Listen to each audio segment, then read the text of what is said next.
Buenas noches a todas y todos. Bienvenidos. Esta es la tercera charla, gracias a Aurea, también a Andrés, las personas que nos ayudan con la plataforma de Zoom, ¿no? Y con la presencia de mi querido amigo y colega Pablo Wright. Esta es la tercera charla eh, de la Cátedra de Pensamiento Incómodo. eh, y la primera, como saben, la persona con que dialogué fue Liliana Shapiro, una psicoanalista, profesora de la UBA. La segunda fue con José Tassat, eh, eh, que es profesor de la UNPREF y que él conversó conmigo desde su perspectiva de Rodolfo Kusch, que es un gran conocedor y experto en la filosofía de Kusch. Y esta tercera conversaré con mi amigo, colega antropólogo, o sea, hemos compartido mucha antropología del campo de la religión y sociedad durante muchos años. Y acabamos de hacer el cálculo de que somos amigos desde hace 31 años, ¿no?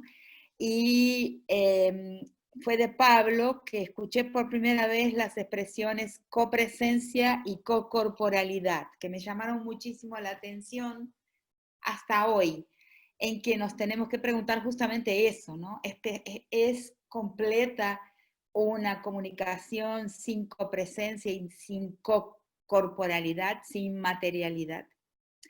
Entonces, por este tema, ¿no? De una sociabilidad sin copresencia, recordé que hace mucho tiempo atrás, en los años, hace 25 años exactamente, cuando comenzaron los chat rooms, cuando se inventa la comunicación por medios virtuales, la conversación por medios virtuales, claro que hay que aclarar que sin imagen, o sea, con pura verbalidad, o sea, puramente verbal, eh, pero, o sea, ahí se da el primer paso hacia la no materialidad de la comunicación. En ese momento yo estaba en Estados Unidos y me llamó la atención, ¿no? Que empezaban a existir estos que se llamaban chat rooms, ¿no? Que son lo que hoy se hace mediante las redes sociales. Se formaban grupos y la gente conversaba. Entonces, empecé a observar un chat room, o varios, mejor dicho, varios chat rooms de personas que conversaban sobre religión en virtualmente. Y empecé a advertir que la conversación se volvía tremendamente violenta, o sea, las personas podían eliminarse sin problema, o sea, matarse sin problemas, como es posible hacer por este medio, o sea, solo bloquear a la persona y ella deja de existir en el horizonte de las presencias. Y empecé a indagar, y entonces escribí un texto que se llama La economía del deseo en el espacio virtual, observando esto. Y salieron algunas 2 o 3 cositas que son bastante cómicas. Por ejemplo, cuando llamé para conversar con el estudiante de una universidad holandesa que estaba haciendo la experiencia de llamar, de convocar a las personas para conversar de esa forma virtual, descubrieron ahí que las 2 convocatorias más fuertes eran para 2 temas, y los temas eran Biblia y pornografía. Entonces montaron 2 espacios de encuentro virtual, uno con imágenes pornográficas y el otro con fragmentos de la Biblia, y con eso llamaba a personas y podían hacer su observación, ¿no? De cómo funcionaba. Entonces, claro, lentamente me voy dando cuenta que independientemente del tema que se converse, hay un fenómeno de cómo es esa comunicación, qué promueve. Y quiero terminar rápido porque está en el texto, pero decir que yo creo que ese es el primer momento en que me doy cuenta de la existencia de algo que hoy llamo pedagogía de la crueldad. O sea, cómo esas personas, se da una hipertrofia del yo, ¿no? Un yo narcísico, un yo del cual le envía a la tela sus enunciados, y la tela le comprueba sus enunciados. Cuando hay cualquier problema en la confirmación de sus verdades, de sus certezas, ese yo se vuelve violento y elimina esa perturbación, y elimina la diferencia, la discordancia. Entonces ahí hay como que casi una programación para no soportar al otro, ¿no? Para que el otro no forme parte con su incomodidad de nuestro horizonte de presencias. Entonces eso es lo que quiero decir en este texto. Y dicho esto, le presento aquí a Pablo Wright, gran etnólogo argentino, por muchos años dedicado a la etnología del pueblo Com, más recientemente a la etnología, a la etnografía del tránsito, un gran antropólogo, y él va entonces a comentar desde sus experiencias, desde sus etnografías, desde lo que él ya ha pensado en conexión con este tema del cuerpo ausente. Él va a hacer el comentario y la exposición de esta noche. Te dejo la palabra, Pablo. Bueno, buenas noches a todas, todos, tudis. Bueno, estoy recopado con la invitación de Rita. Siempre conversamos cuando pudimos de un montón de cosas, de lo más personal a lo más cósmico, y siempre fue un puente del arco iris, digamos, todas las charlas y conocer a su familia, que ella conociera la mía, y bueno.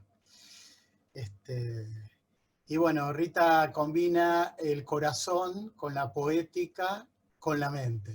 Digamos, hace un concierto re lindo con eso. Yo aprendí un montón de esa combinación. Más otra cosa que es la libertad. Así que son 4 cosas que para mí integran cualquier trabajo de reflexión sobre la sociedad, sobre la realidad, y aportar algún granito de arena. Calculo que con esa combinación de las 4 cosas uno puede estar en paz con uno mismo, básicamente, ¿no? Bueno, el texto de Rita yo lo conocía de hace años, y me acuerdo cuando lo leí en su momento, no paraba de reírme, obviamente, de un montón de cosas que decían las páginas web en Estados Unidos, que es un país muy diferente a la Argentina, tiene un campo socio-religioso muy diferente a la Argentina. El mundo se piensa desde otros lados, y la cuestión del protestantismo, el fundamentalismo, la lectura literal de la Biblia como si fuera una película de lo que fue el mundo, es realmente así, realmente así. Así que bueno, eso es una primera cosa. Lo otro es una reflexión que no sé si lo llegaron a ver, y se escribió algunas cositas motivado por la invitación de Rita y alguna charla que tuvimos por teléfono, que quizás complemente y dé una visión un poco más desde el mundo acuarentenado, confinado en el que estamos, y cómo podemos pensar esa situación existencial desde una visión, digamos, pongamos antropológica, pero también interdisciplinaria, ¿no? Que combina varios niveles de ciencias sociales, humanidades, incluso de la biología, ¿no? O sea, pero ¿de cuál biología? Ahí les digo. Yo estoy motivado en hablar sobre lo que titulé en el opúsculo de 6 páginas, 5 páginas y un renglón, que se llama Notas etnográficas sobre ser en red, proxémica y ontología. Suena muy petulante el título, ya medio que lo odio, pero bueno, algo tenía que poner. El subtítulo en lenguaje más tranqui sería qué es lo que nos está pasando y cómo podemos pensar nuestras vidas como seres humanos, seres sociales, seres culturales. Ahí sí es más tranqui y es menos presuntuoso y eso, ¿no? Entonces, un poco la reflexión está motivada por dos pensadores muy heterodoxos, uno que viene de la biología, que es Jacob von Uexküll, que fue un biólogo heterodoxo que influyó muchísimo a filósofos como Husserl, Heidegger, después Merleau-Ponty, la física cuántica, o sea, un montón de cosas, ¿no? Que desarrolló una noción digamos, del mundo circundante de los seres vivos, ¿no? O sea, cada especie construye mundos a partir de su dispositivo, o sea, tiene dispositivo de, como dicen los gringos, world making, construir, con capacidad de construir mundos, que ahora está tan de moda en la jerga, pero este hombre, digamos, principio del siglo XX ya lo pensó y así le fue, rebotaba como un pinball por las academias porque era demasiado heterodoxo, o sea, era muy libre y combinaba los 4 factores que mencioné al principio, ¿no? El corazón, la poética, la mente o lo intelectual y la libertad. Así que él acuñó un concepto del alemán, obviamente que estamos a veces prisioneros de esos términos que parecen que vienen de Marte y que tienen autoridad sobre nosotros, como Umwelt, ¿no? El mundo circundante. Pero para nosotros, que somos seres transorgánicos, es un ambiente que está construido social, históricamente, y obviamente hay un bagaje de la especie, no raza, especie. Somos especie humana, no raza humana.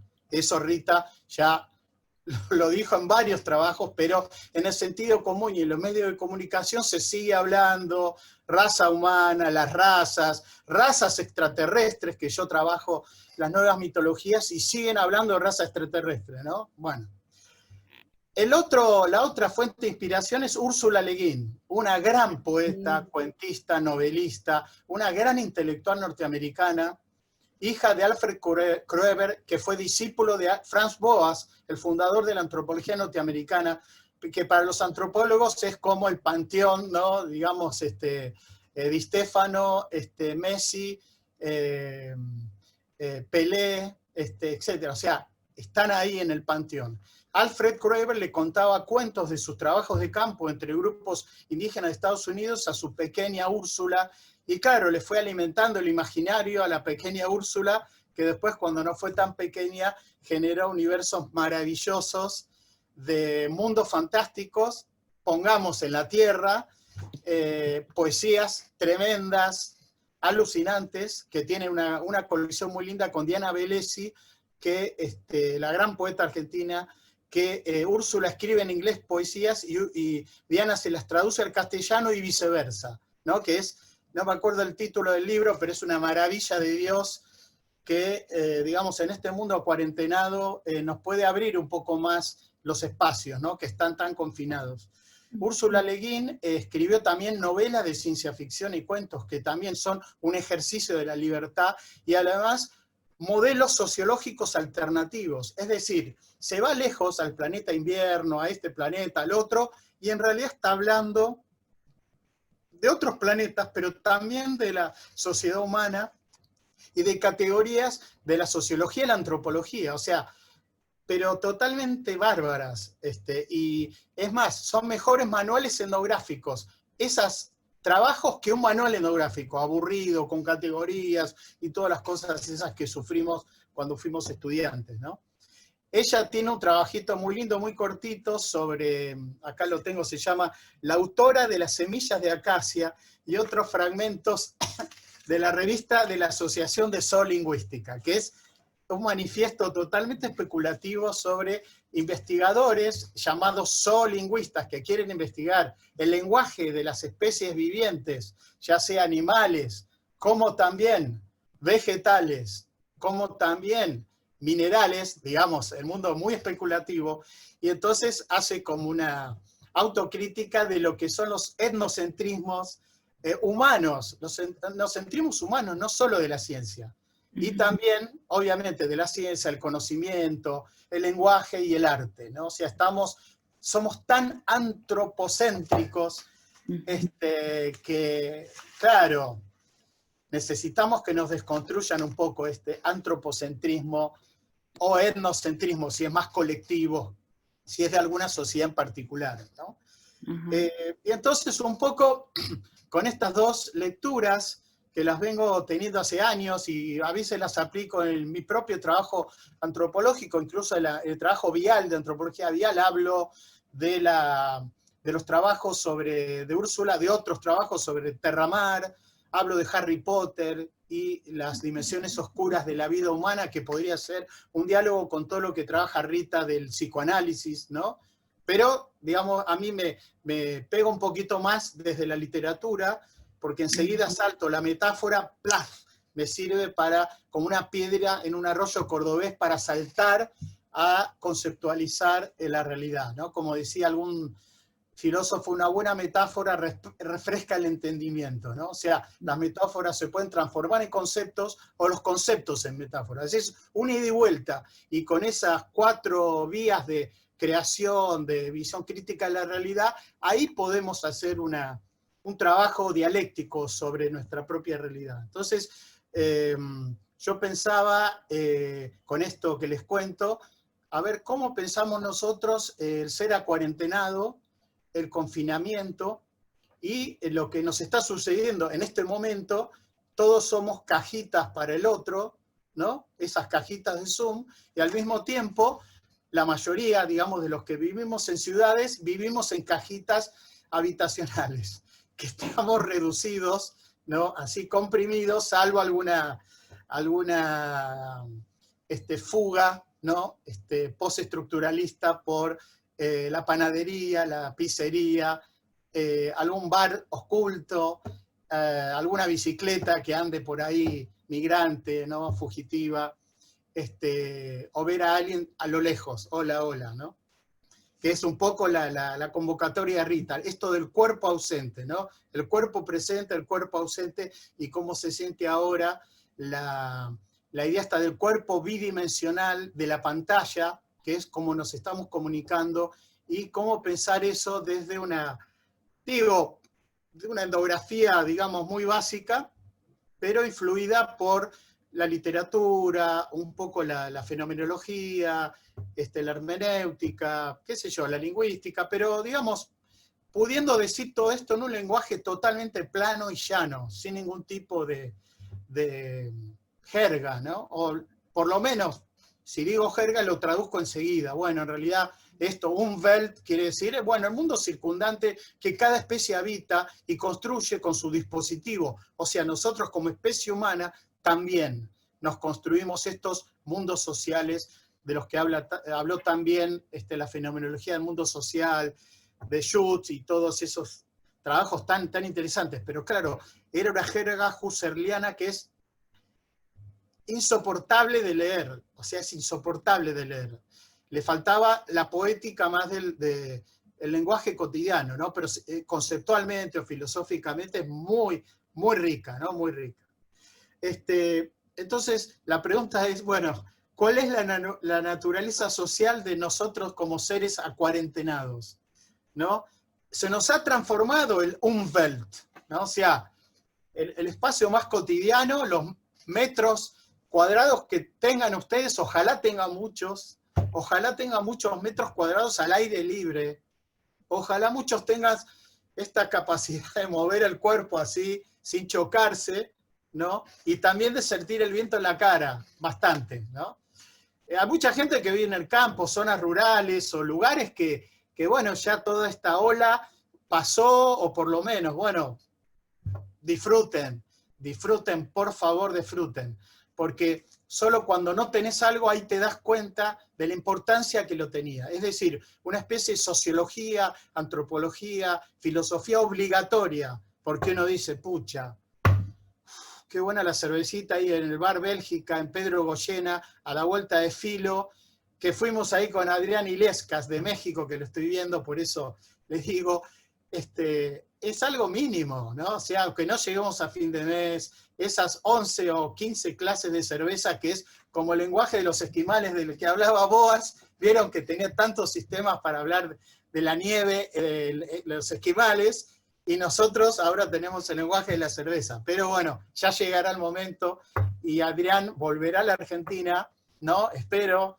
y iremos de nuevo ahí a disfrutar esa sociabilidad. O sea, nos damos cuenta que somos seres sociales, somos seres intersubjetivos. O sea, como dicen unos psicólogos medio cognitivos, también heterodoxos, los seres humanos tenemos una intersubjetividad innata.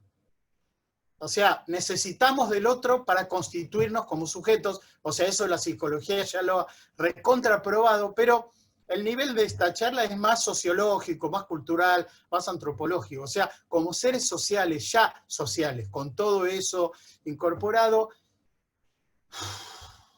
cómo se nos ha cortado la intersubjetividad con el cuerpo presente, ¿no? De la que hablaba Rita y que nos cuenta en las otras dos charlas, ¿no? Y también con Liliana, con Pepe, ¿no? Toda esa reflexión tan interesante y tan rica, ¿no? Se nos ha transformado el hábitat, el hábitus, los hábitos, las prácticas, ¿no? Y entonces, es verdad, necesitamos al otro para sobrevivir, pero como dijo Rita en la charla preliminar privada que nadie escuchó, o sea, 50 de ustedes escucharon porque estaban ahí ya conectados, y bueno, vivir con alguien estos 90 días, no sé, todo el día, se hace, ¿no? Se hace medio denso. Entonces, recuerdo el trabajo tan divino de Michael Jackson, un antropólogo, lamentablemente tiene ese nombre, un antropólogo de Nueva Zelanda, una maravilla de antropólogo que también usa los 4 sistemas, digamos, de los chakras para conectarse con la realidad. Una obra, creo que es 1996 o 1998, mínima etnográfica, antropología y el proyecto intersubjetivo, algo así, que él habla de los polos de la intersubjetividad, que van desde el amor, es uno, y la violencia el otro. Son todos polos que van incluyendo modos de relacionamiento, porque somos seres relacionales, obviamente, y esa idea del relacionamiento en las ciencias sociales ha tenido un gran, digamos, polo de desarrollo en la lingüística, obviamente con el concepto relacional del fonema, ¿no? De ahí podemos pensar la relacionalidad, y todos los turnos que vinieron después del pensamiento parten muchos muy basados en el relacionamiento del sistema fonológico, ¿no? Que tiene sentido solo en un sistema. Nosotros ahora, obviamente, estamos vagando entre los polos del amor, o falta de amor, del afecto, etcétera, etcétera, hasta la violencia, que obviamente el caso de la violencia más cotidiana, ya sea violencia ufa, nene, no hagas eso, o esto, lo demás allá, hasta la violencia de género, el feminicidio o femicidio, como se dice acá en la Argentina, se conjuga, digamos, la palabra, que también se exaspera estructuras que ya están preexistentes, obviamente, la desigualdad de género o la desigualdad social, la desigualdad estructural, que se ve en la cuestión de la conectividad, por un lado, y la cuestión de la dispersión o el hacinamiento habitacional y en relación con la pandemia. Entonces, ¿qué pasa? En este confinamiento espacial existencial sufrimos, usando un poco una idea de Edward Hall, el antropólogo norteamericano que acuñó el término proxémica, que es el estudio antropológico, socioantropológico del espacio, el manejo espacial en las culturas humanas, de las distancias interpersonales, los espacios habitacionales, etc. O sea, la idea de que estamos sufriendo de una presión proxémica, o sea, esta presión que nos reduce los espacios habitacionales, los espacios existenciales, ¿no? Y por otro lado exaspera la conectividad virtual, lo que, influido un poco por las ideas de Baudrillard, que era un filósofo muy heterodoxo, también francés, ¿no? Que en la década del 80 habló un montón del influjo, la influencia de la tecnología digital de comunicación en las relaciones sociales. Inventé un término que no tiene nada de original, pero bueno, la intersubjetividad telemática. Baudrillard hablaba del ser humano telemático, el hombre telemático o la mujer telemática, ¿no? Donde esta nueva forma de sociabilidad generan esta construcción de la subjetividad o la intersubjetividad, o podemos pensar también una transubjetividad telemática, producida por la tecnología. O sea, el teléfono también produjo eso, pero no en otra dimensión, porque es la dimensión solo del sonido, pero también cuando uno habla a veces se cuelga y dibuja, ¿vieron? A veces hay gente que, en mi caso, que soy cero para el arte pictórico, cuando hablaba por teléfono dibujaba cosas y después era una parte de mí como si estuviera en un culto umbanda que dibujó eso, ¿no? O sea, y yo estaba en un mundo, estaba como en un mundo hablando con la otra persona. Con esto tenemos la imagen que es muy fuerte, pero es bidimensional y es chata. Y uno no puede abrazar la imagen, sí, no la podés abrazar. Hay algo que no sucede, que Rita también lo comentó en las charlas preliminares y creo que es algo para pensar, ¿no? Desde muchos lugares. Entonces tenemos una presión proxémica, o sea, nuestro espacio está siendo reducido. Eso nos provoca cosas, ¿no? Malestares, los polos de la intersubjetividad que se van corriendo como un dial de la radio, y también el cuerpo que se agarrota, o sea, los músculos y todo eso, de golpe uno ya no sabe bien cómo moverse, o te duele la cintura, o te duele la cabeza, o no te bancás psíquicamente también, que es otra dimensión. No voy a hablar mucho de eso, pero también es una dimensión para pensar en otro ciclo de charlas de, che, a ver, ¿qué nos pasa en el marote, ¿no? En la cabeza? ¿Qué nos pasa? Las ansiedades, las frustraciones, todo eso que es, el ser humano es todo completo, ¿no? Complejo, como dice, como contaba Rita, que cuenta Judith Butler, ¿no? O sea, esa división cuerpo, psíquico, no, es todo, somos todos una unidad. Cada ontología social le pone una metafísica y le pone nombres, pero somos una unidad. Y nos cuesta porque si tenemos la mitología judeo-cristiana, nos percibimos con cuerpo y alma, ¿no? O sea, la sociedad genera categorías de conocimiento y nos percibimos desde esas categorías. O sea, la relación cognición-sociedad es clave, es una cuestión hiperdialéctica, pero puede modificarse, obviamente, ¿no? Puede modificarse. En esta intersubjetividad telemática estamos producidos, comunicados, estamos siendo en las pantallas, ¿no? Que pueden funcionar como sucursales móviles, trasladables de nuestra conciencia, pero también de nuestro cuerpo, nuestra alma, o los complejos, las sustancias anímicas que nuestra cosmología proponga, ¿no? En el caso de los COM, la gente TOBA, claro, la noción de persona es muy diferente a la nuestra. Entonces tienen varias componentes, mucho más que los nuestros. Mucho más que los nuestros. Entonces, el diálogo, digamos, teológico es un diálogo que uno habla por acá y el otro habla por allá, ¿no? Es así. Y es muy interesante las charlas. Y entonces, con mi pinta así de gringo, la gente pensaba que yo era un evangelista. Entonces me preguntaba, ¿vos sos evangelio o sos católico? Y yo pensaba, ¿qué miércoles me están preguntando? Claro, para ellos desde sus categorías sociológicas, de esa región que había tenido misión católica, misión protestante, obvio que la colección de, digamos, estereotipos sociales era esa. Y yo no sabía qué me estaba preguntando. Y yo, bueno, yo le preguntaba a mis colegas con los que había ido de trabajo de campo cuando era estudiante, y le decía, che, ¿qué les digo? No sé, ¿y vos qué estudiaste o cómo te criaron? Y bueno, medio católico, pero más o menos, medio sepulcro blanqueado, como me decían, poco católico, con la letra chiquita. Y bueno, soy católico, entonces, fumás y chupás, me dijeron. Y yo, ¿qué me está diciendo este tipo? Pero bueno, ahí ven, sociedad, categorías, ¿no? Algo que ya había dicho Durkheim en el trabajo sobre las religiones, ¿no? O sea, hace muchos años que dijo eso, y nosotros lo estamos viendo ahora, en nuestra carne propia, ¿no? Por eso es como una autoetnografía esto, pero en realidad, obviamente, lo converso con mis hijos, mis amigos, mis afectos, y estamos todos medio acuarentenados, achicados en la cuestión proxémica, ¿no? Entonces, esta producción virtual de la realidad supone también necesariamente una infraestructura tecnológica, que es el aparato que media eso.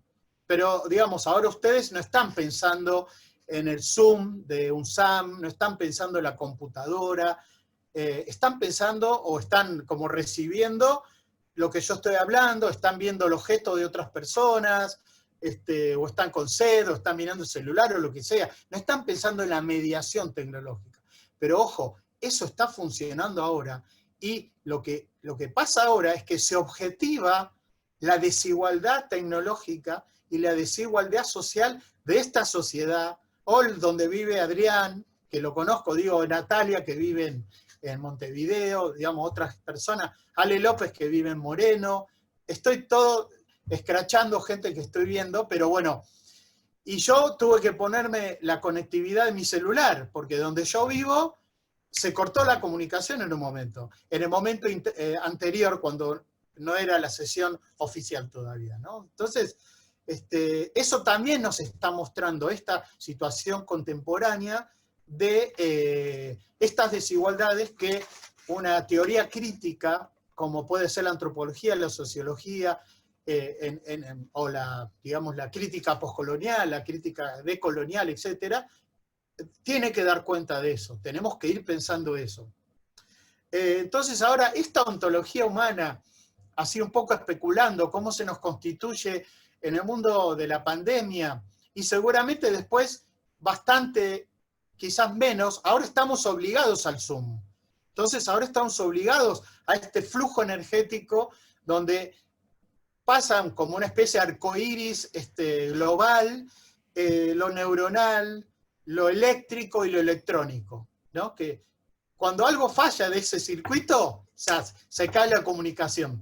Mejor que se corte la electricidad y lo electrónico y las neuronas que sigan funcionando, porque si se cortan nuestras neuronas, estamos en el horno, ¿no? O sea, estamos en problemas.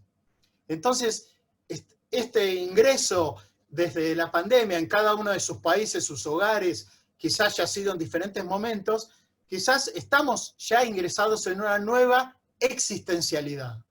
O sea, la existencia nuestra ha cambiado mucho. Algo de lo bueno es que en algún punto se ha democratizado ciertos modos de comunicación, ciertos eventos comunicativos. En el caso de Argentina, el polo de Buenos Aires, digamos el AMBA, ¿no? El Buenos Aires y el conurbano como productores de las imágenes de nación, lo hegemónico de qué es lo que sucede, y también la universidad, el CONICET y todo eso. Bueno, ahora se pueden hacer encuentros de gente que vive en diferentes lugares y no hay que pagar el viaje y todo eso. O sea, eso es un lado, creo, bastante positivo. Igual eso no reemplaza el incorpore, ¿no?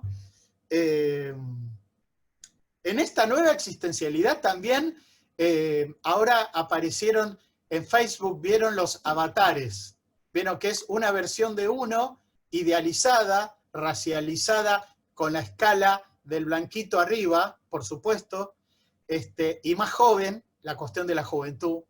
Y entonces yo pensaba, bueno, en estas terminales de pantalla, en esta intersubjetividad telemática, también circulan nuestros avatares, ¿no? Que es un poco lo que Rita contaba de su trabajo, de qué versiones nuestras circulan y son presentadas por nosotros o por otros en las redes, en este ser en la red.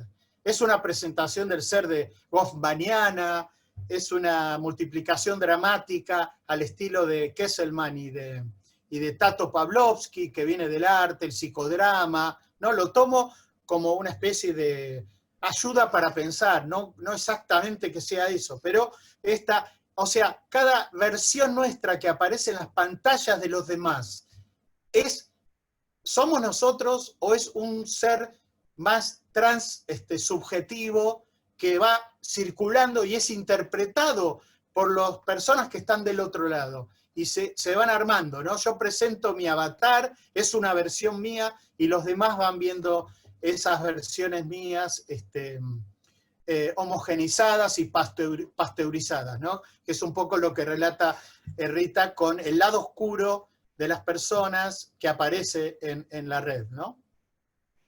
Entonces,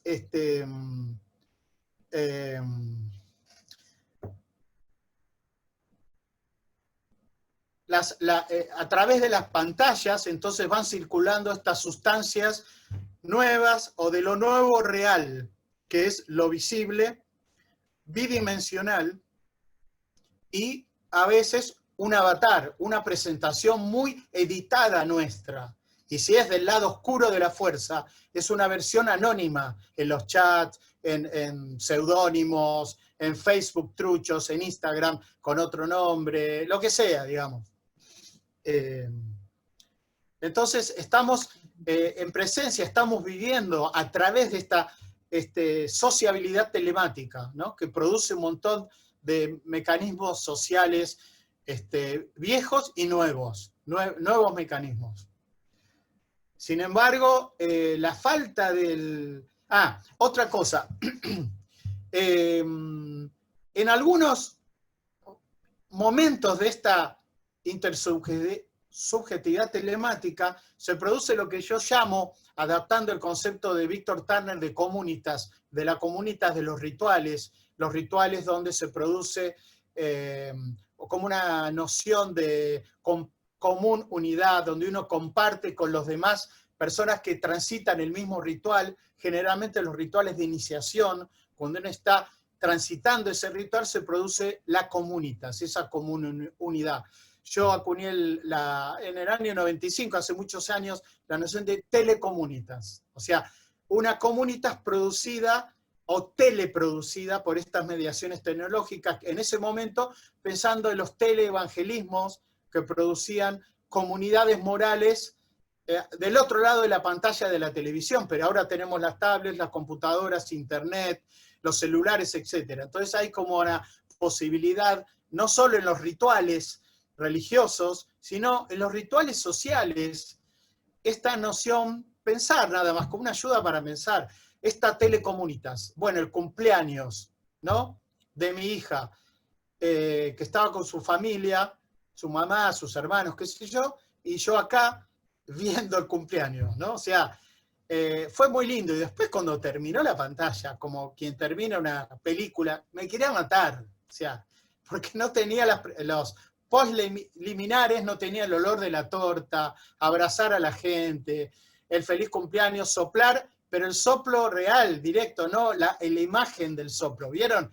Y se ve claramente todos los rituales sociales, cumpleaños, bautismos, reuniones de amigos, tomamos, ¿no? Con Adrián tomamos no lo hicimos, pero digo, tomá tengo agua, perdón Adrián, no, antropólogo, sociólogo mexicano, tequila, o la otra que tiene el gusanito, ¿cómo se llama? Pulque. Eso, el pulque. Un buen pulque con amigos, ¿no?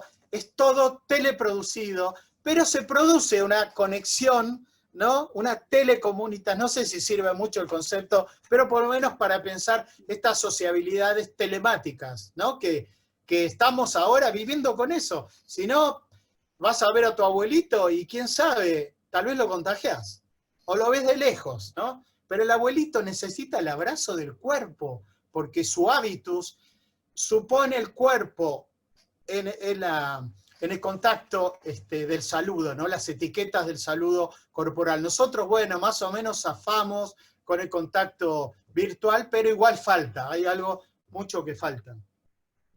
Entonces, esta falta de cuerpo denso en el espacio físico no tiene el riesgo ontológico del encuentro en persona, ¿no?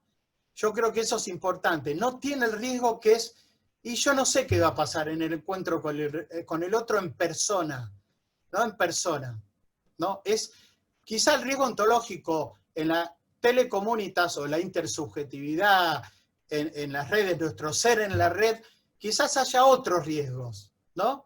Ojo, pero ahí creo que nos falta, ¿no? Estamos en una situación de falta, de ausencia, ¿no? Esta necesidad del encuentro con el cuerpo del otro, podemos llamarlo, usando también una noción de estudios de religión, es el deseo proxémico, ¿no? Usando también la idea de Edward Hall de la cuestión proxémica. El deseo proxémico es el deseo de la cercanía del cuerpo del otro, ya sea el almacenero, bueno, quizá ahí sí, bueno, pero otros no los tenemos clausurados. Y eso creo que es algo que nos falta y está bueno pensarlo, ese estar cerca del otro.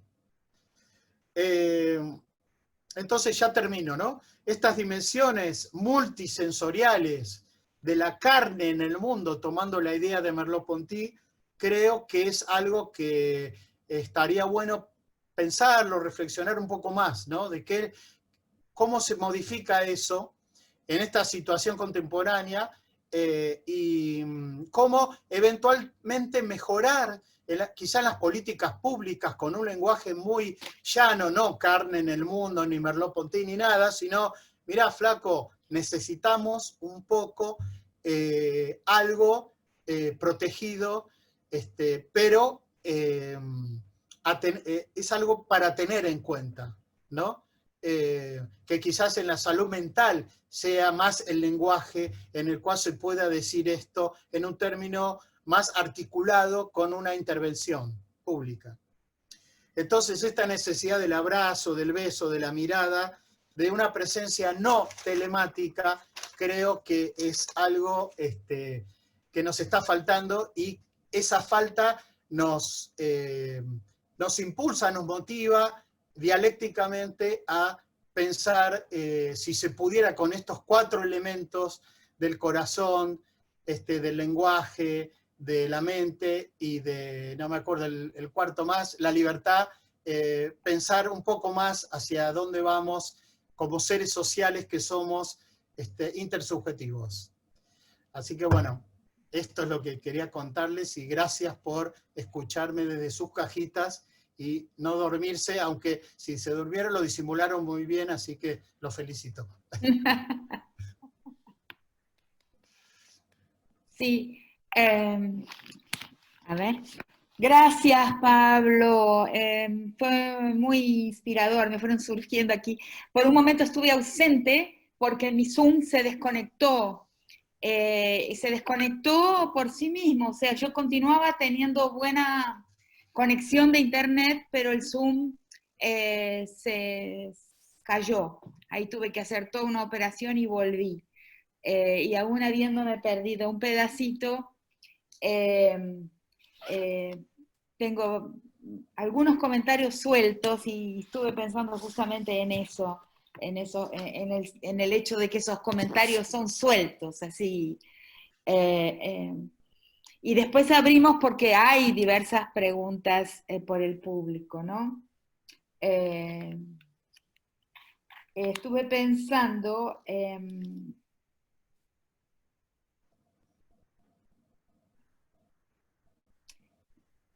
lo voy a decir en el orden en que lo fui anotando mientras te escuchaba, ¿no?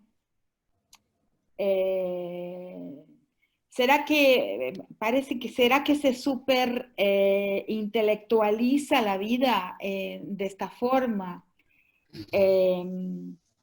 O de esta forma, de esta telecomunidad, de esta comunidad, se vuelve hiper intelectualizada, o puede ser un viaje. ¿Es posible que esta forma de comunicación sea también un viaje y una aventura suelta, imaginativa y sorprendente? Lo que hablabas de las figuritas que nos van como es otro tema, hiperesquematizando.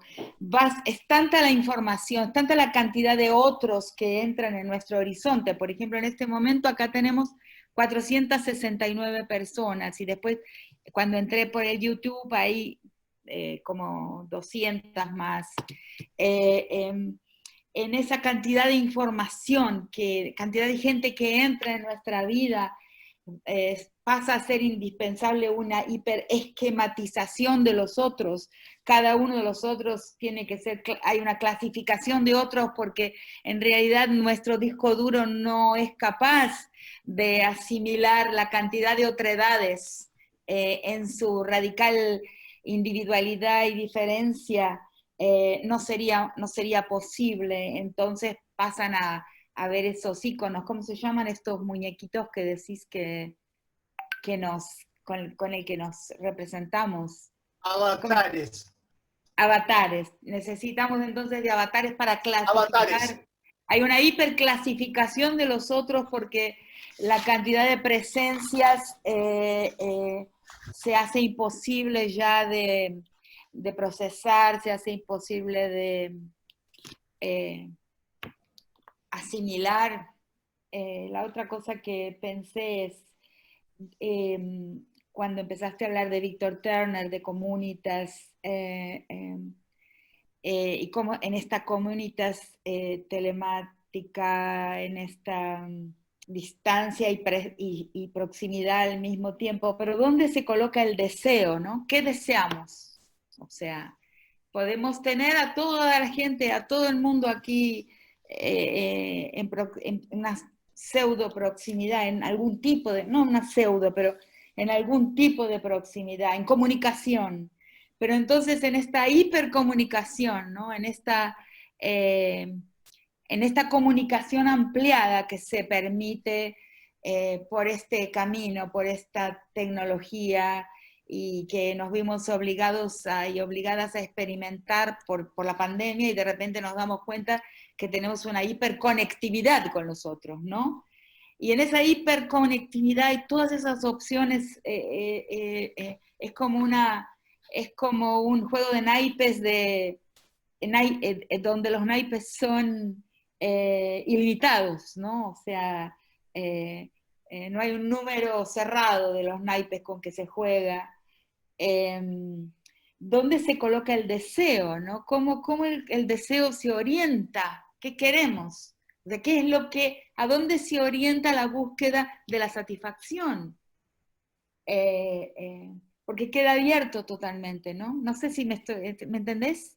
¿Se entiende? Sí. Hay una abertura muy grande del foco, ¿no?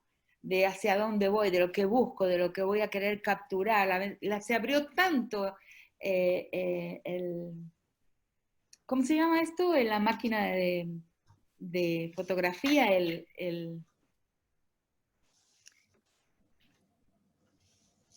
se abrió tanto el objetivo que uno queda perdido en esa infinidad sin límite de posibilidades de comunicación, ¿no?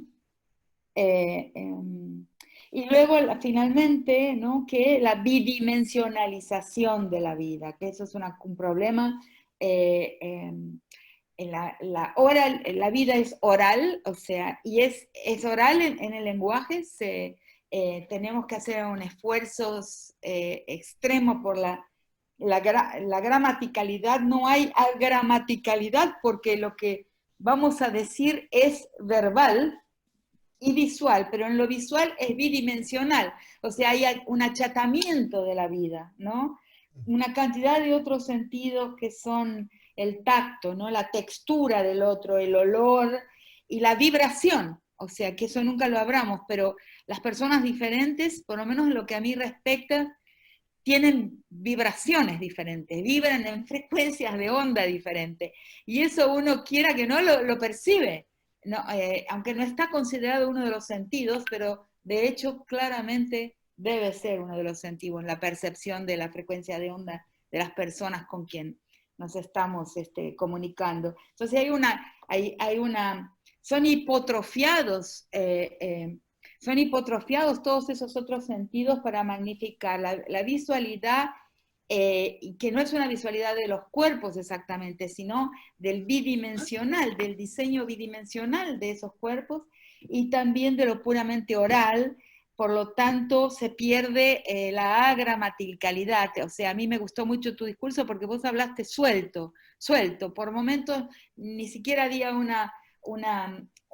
cuidado de la gramaticalidad entre los temas que ibas sacando de la manga, ¿no?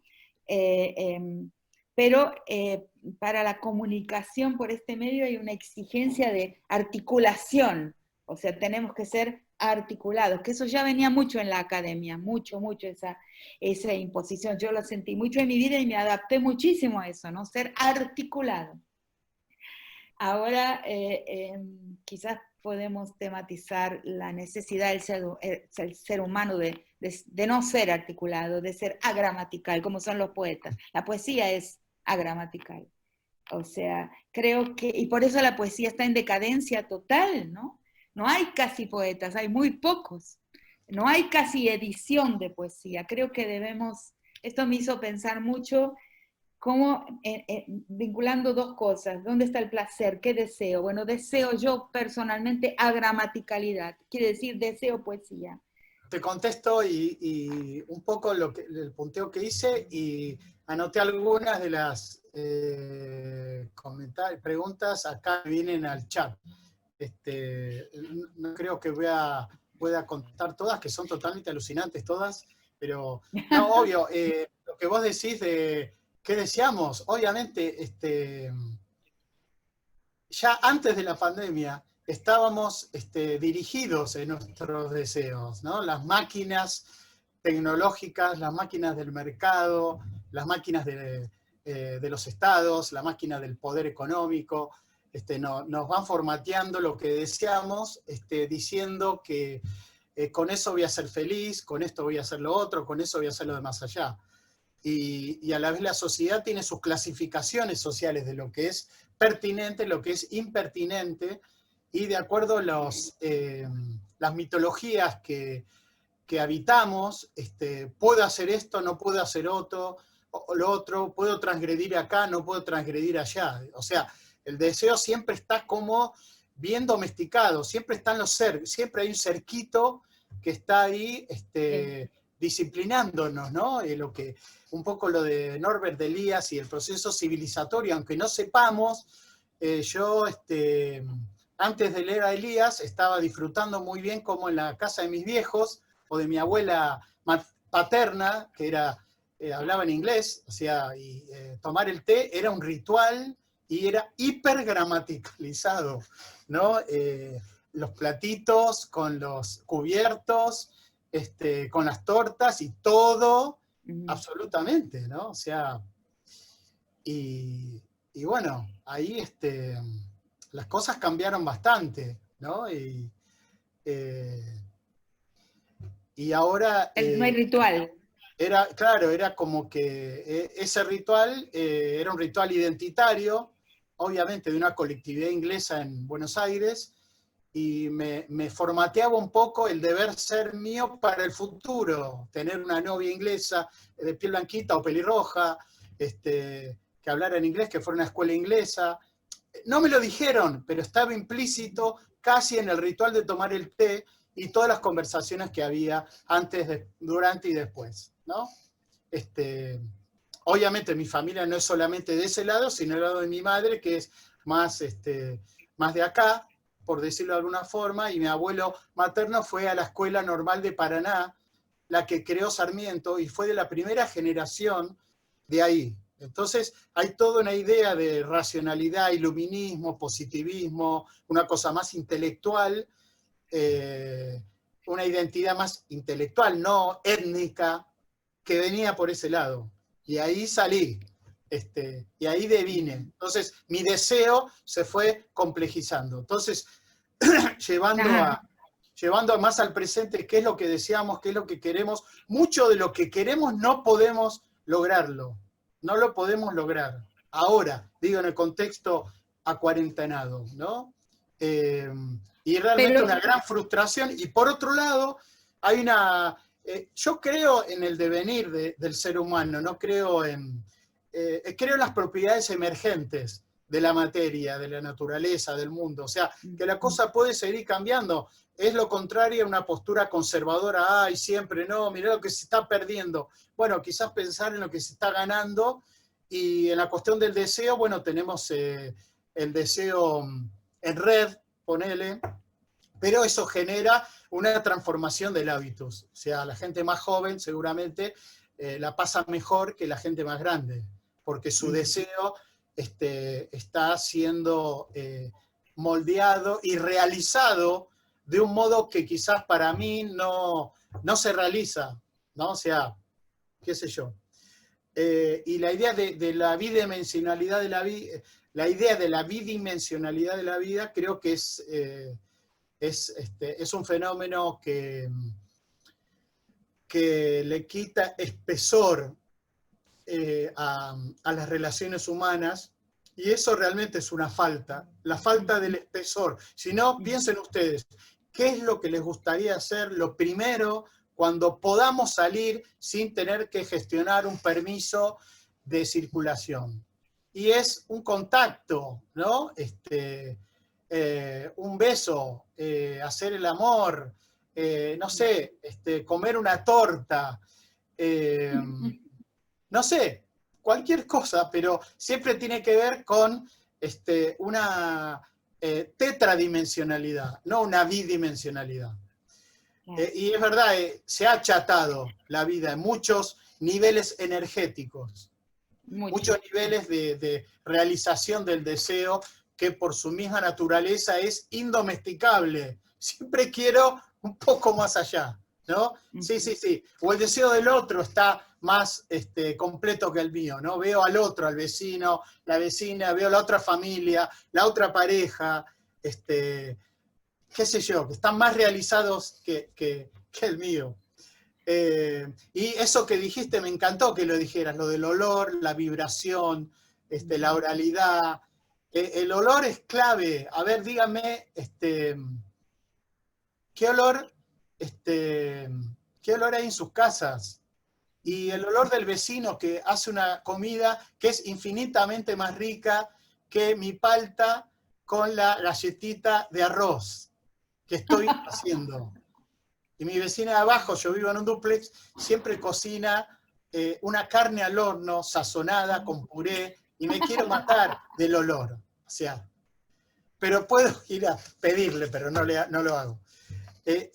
Eso, digamos, ahora está de moda la antropología de los sentidos, los estudios de los sentidos, y bueno, es también rescatar eso en nuestra reflexión de algo que es parte de la vida de las especies vivientes en este planeta, el olor.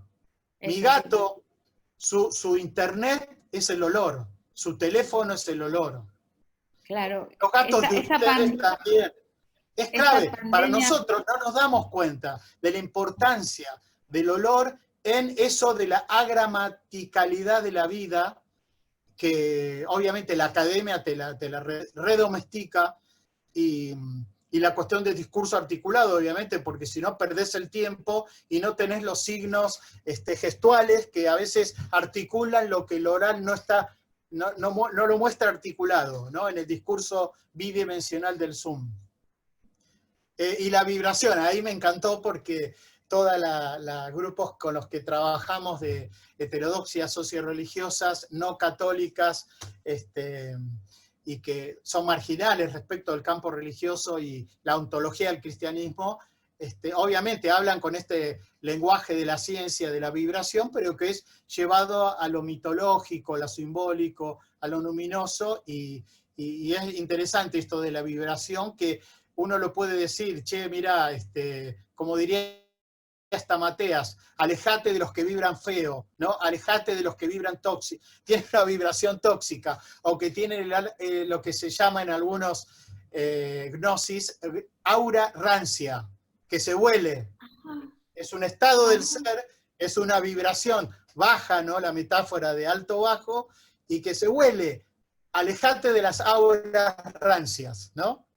Y lo de la vibración es una parte muy animal nuestra. Y uno tiene mascotas y uno se da cuenta que ellos, tal vez no es la vibración, pero sienten algo y huyen de eso, ¿no? No siempre es el ruido. Para el gato el ruido, por el oído que tienen, es clave. El oído, la ontología del olor y de lo que escuchan es clave. Nosotros la tenemos totalmente minimizada. Y ahora se nos está como domesticando mucho más todavía por esta necesidad de comunicar en la cuestión telemática, ¿no? Y bueno, eso más o menos para comentar un poco lo que vos comentaste, Rita. Básicamente Ahora hay eso muchas sería. otras preguntas, otras diversas. Esta pandemia es tan rara. Yo tengo una amiga que tuvo el COVID en España y escribió un bello texto, a Ana Longoni, está publicado en Anfibia, sobre el no sentir sabor. Qué tremenda se vuelve la vida cuando no hay sabor.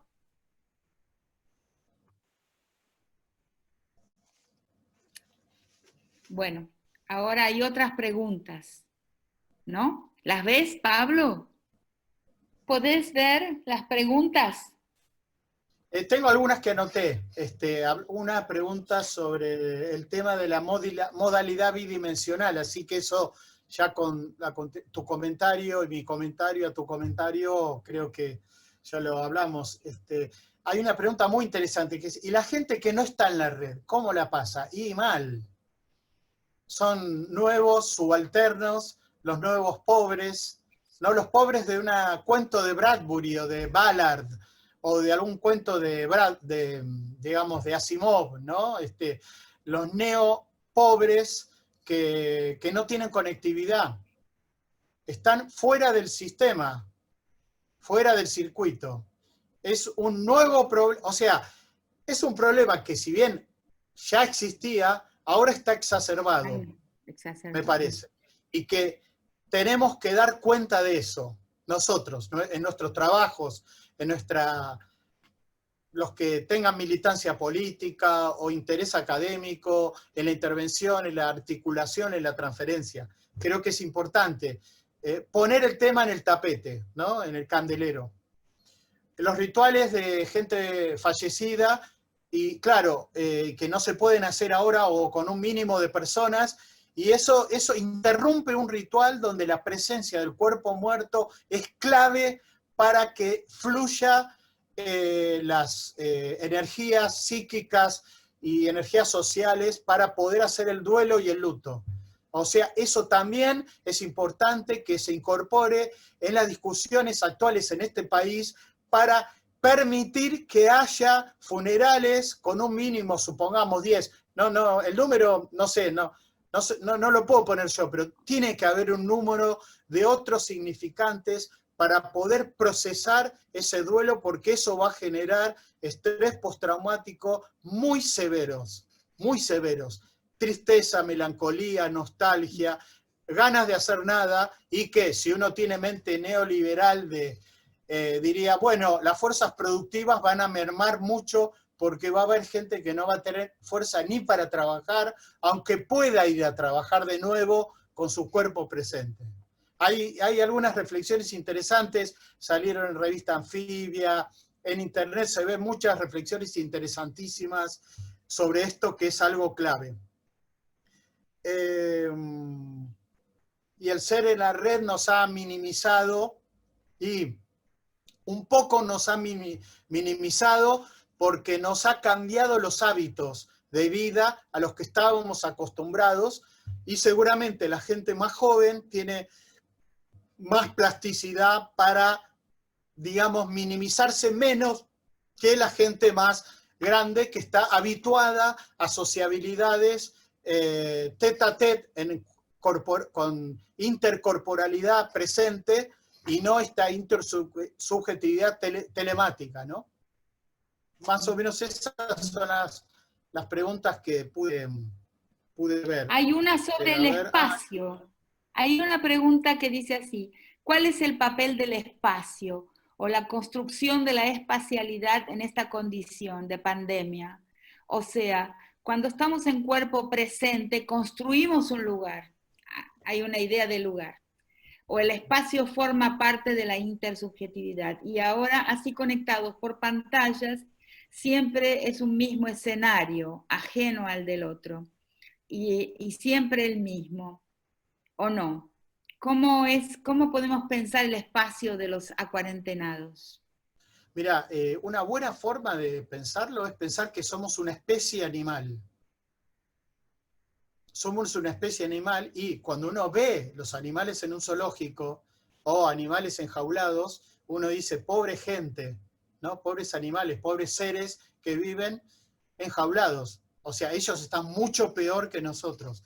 Pero como especie humana que además tiene una Umwelt, un ambiente transorgánico, o sea que está construido simbólicamente, obviamente materialmente, pero previamente hay sistemas simbólicos que generan un imaginario de una casa, un plano, una estética, una arquitectura. Entonces tenemos toda esa espacialidad, como dice Edward Soja, el geógrafo, ¿no? Una espacialidad existencial modificada y muchos de nosotros reducida.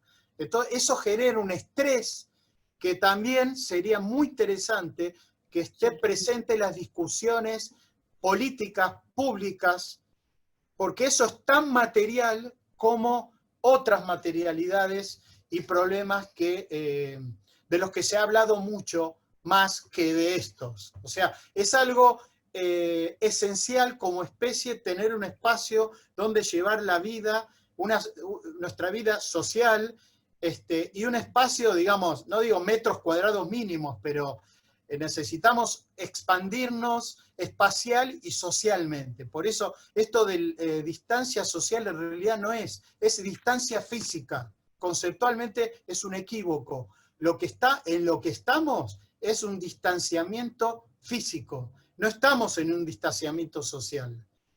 El distanciamiento social sería distanciarnos de nuestra red, y no, nosotros seguimos con esa red, pero esa red está en problemas, me parece. Está sufriendo achicamientos, cercenamiento de códigos, de posibilidades simbólicas de comunicación, y eso Y de genera un satisfacción. sufrimiento.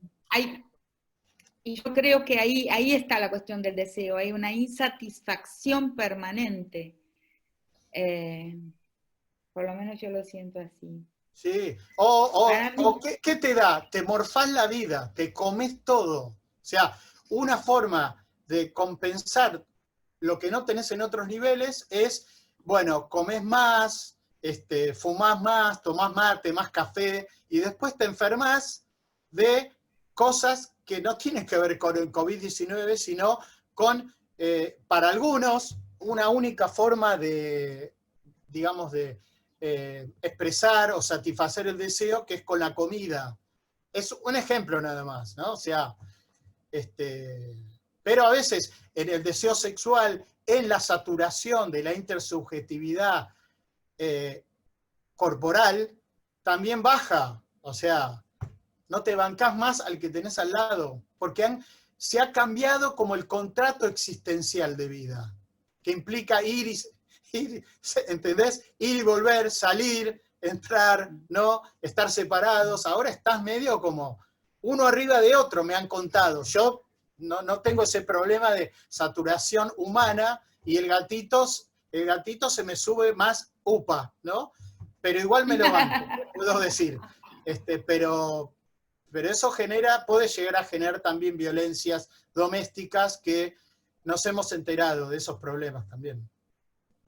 sí, mucho. Bueno, otro tema que me olvidé de comentar, pero que se me ha hecho presente en estos días, es el de lo público y lo casa adentro y casa... En fin, la mejor manera que he encontrado de hablar de esto es casa adentro y casa afuera, ¿no? Porque parecería que el espacio de lo público se infiltró en nuestra casa, ¿no? En nuestra casa adentro, ¿no? Hay dos maneras de leerlo. Lo he conversado con algunas amigas y una me ha dicho, pero mira lo que está pasando, estamos teniendo el espacio de la casa colonizado, infiltrado por el espacio público, ¿no? Lo público está entrando por la virtualidad, por todas las rendijas, o sea, no hay cómo cerrar la puerta ni la ventana, porque la virtualidad es la ventana y la puerta ahora. Y al ser la virtualidad, la puerta y la ventana, lo de afuera, el casa afuera, entra. Casi es muy difícil evitarlo.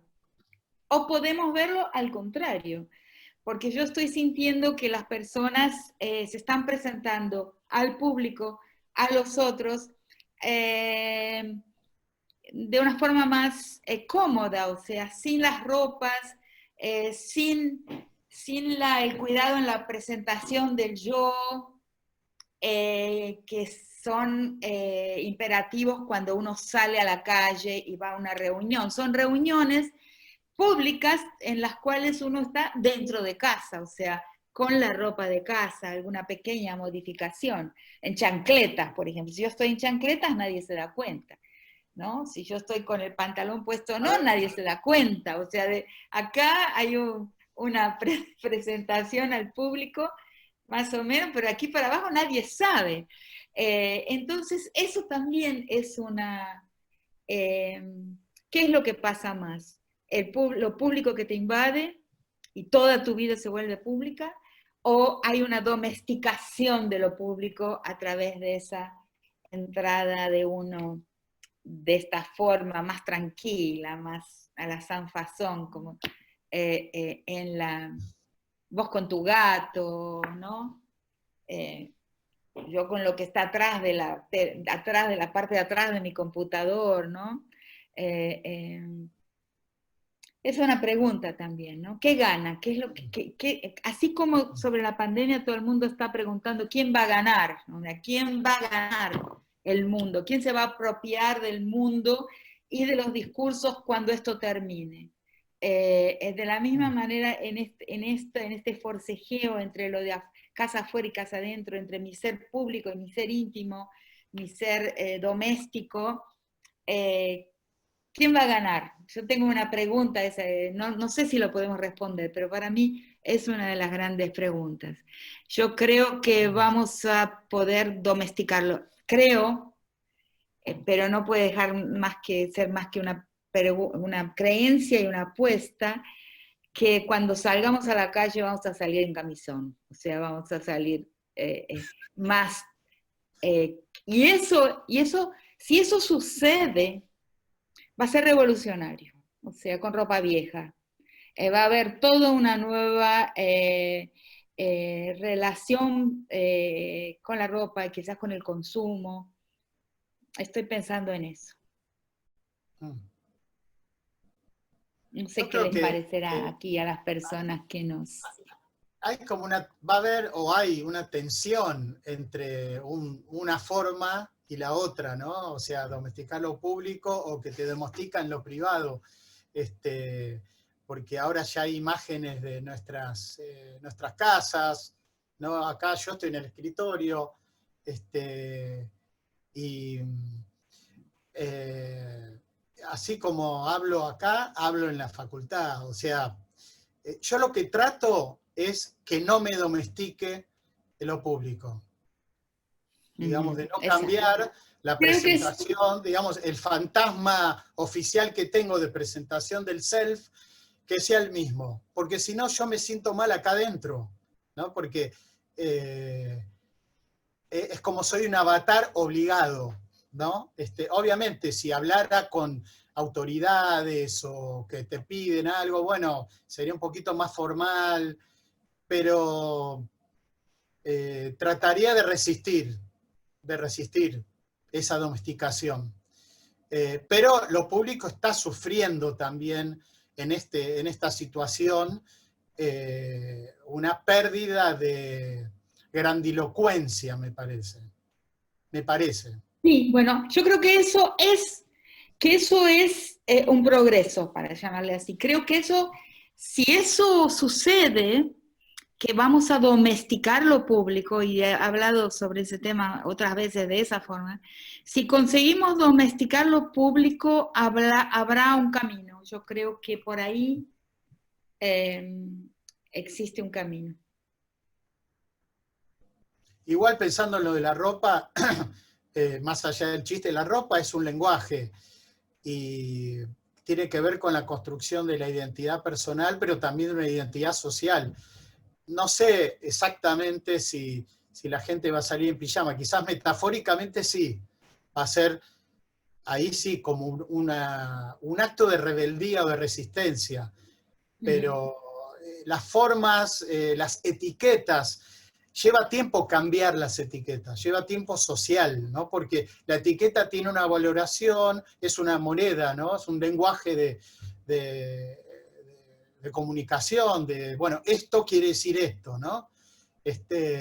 Pero se nos están trastocando formas, nuestro Umwelt, se nos está trastocando mucho y esto va para largo, como vienen los números y eso viene para largo, así que hay transformaciones. No sé en otros países si está pasando eso también, que tiene la curva medio complicada como nosotros, si la gente está como reflexionando eso porque se le están objetivando cosas que ya no pueden hacer y que son necesarias, o te obligan a hacer otras que antes no se hacían, ¿no? Como bajar un permiso para circular, ¿no? Es muy fuerte, así culturalmente, antropológicamente, tener un permiso para andar por la calle donde tenés que justificarte por qué estás circulando, ¿no? Claro.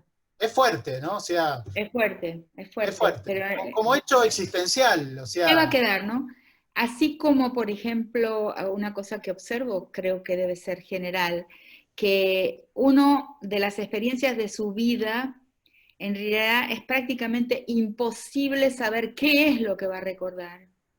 Yo a veces me sorprendo con la cantidad de olvidos y con lo que para siempre recuerdo, que parece una cosa nimia. Yo recuerdo cosas a lo largo de toda mi vida que jamás imaginé que serían las cosas que iba a recordar.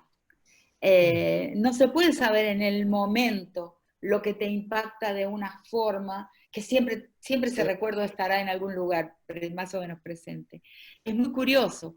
Y bueno, de la pandemia creo que puede pasar eso, o sea que no podemos en este momento entender dónde está el impacto que nos causó y qué es lo que de esta experiencia va a permanecer y va a ser transformador. Yo creo que no es posible saberlo ahora. No sé qué pensás vos. No, no, esto es un devenir y, digamos, la realidad social se está transformando y va a haber cosas emergentes que no sabemos, no sabemos, no las podemos prever. Exacto, Es exacto. eso, sí. Bueno, entonces, qué lindo, fue una charla, una aventura, ¿no? Eso es tenemos que recuperar el valor de lo que es una aventura, ¿no? Un viaje Claro, sin destino preciso. un viaje Saber que lo que no tiene agramatical. agramatical y sin destino preciso. Sí. Reaprender eso es muy, muy importante. Mm. Te agradezco mucho, Pablo, así como a todas las personas presentes aquí y Gracias. bueno, pensaremos en nuevos encuentros. ¿Sí? Un Dale, beso. gracias. Chao, Gracias a chao. todos y todas por estar Gracias a ahí todos los en presentes. sus Un beso cajitas. grande. Chao. Saudades. Saudades. Saudades. Chao. Chao, chao.